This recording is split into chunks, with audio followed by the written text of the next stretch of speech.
বিরতির পর স্বাগত। এবার চোখ রাখছি বাংলাদেশের দিকে। বঙ্গবন্ধুর জন্মবার্ষিকী উদযাপন উপলক্ষে বর্ণাঢ্য আয়োজন। বাংলাদেশের জাতির পিতা বঙ্গবন্ধুর জন্মবার্ষিকী এবং জাতীয় শিশু দিবস উদযাপন উপলক্ষে ঢাকা সহ বাংলাদেশ জুড়ে নেওয়া হয়েছে নানা কর্মসূচি। ধানমন্ডির ৩২ নম্বর সড়কে বঙ্গবন্ধু ভবনে প্রতিকৃতিতে শ্রদ্ধা নিবেদন করতে সর্বস্তরের মানুষের ঢল নামে।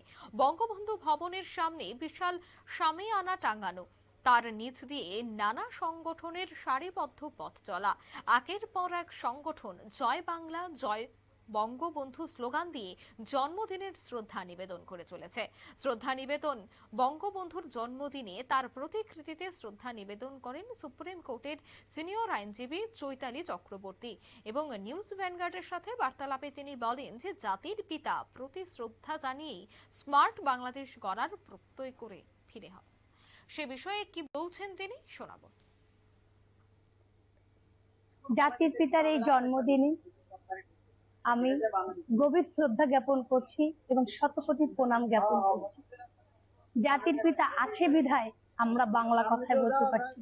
এখানে আমি বাঙালির তীর্থস্থান মনে করছি এই ধানমন্ডি ৩২, কারণ জাতির পিতা বাংলাদেশের জন্ম দিয়েছে, যার কারণে আমরা বাংলা কথা বলতে পারছি। আমি জাতির পিতার প্রতি গভীর শ্রদ্ধা রেখে আমি আমার একটি স্বরচিত কবিতা আবৃত্তি করছি। আমার কবিতার নাম মুজিব আমার। মুজিব আমার রাখাল রাজা, মৃত্যুঞ্জয়ী প্রাণ। প্রতি শ্রদ্ধা জানানোর জন্য বঙ্গবন্ধুর জন্মদিবসে আজকে এখানে ৩২ নম্বরে একত্রিত হয়েছি। আমরা এখন আগামী আর কয়েক মিনিটের মধ্যে বঙ্গবন্ধুর এখানে বেদিতে আমরা পুষ্পাস্তর অর্পণ করব। এখানে আমাদের অধীনস্থ সকল দপ্তরের কর্মকর্তা কর্মচারী, মন্ত্রণালয়ের বিভিন্ন স্তরের কর্মকর্তা কর্মচারীরা আছে।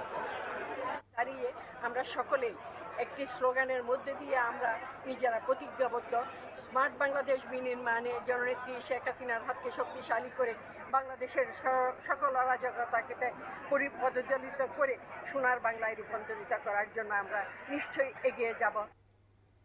আপনারা শুনলেন তাদের বক্তব্য। বঙ্গবন্ধুর ১০৪তম জন্মদিনে দাঁড়িয়ে শেখ হাসিনার হাতকে শক্তিশালী এবং স্মার্ট বাংলাদেশ গড়ে তোলার অঙ্গীকারবদ্ধ তারা, এমনটাই কিন্তু তুলে ধরেছেন।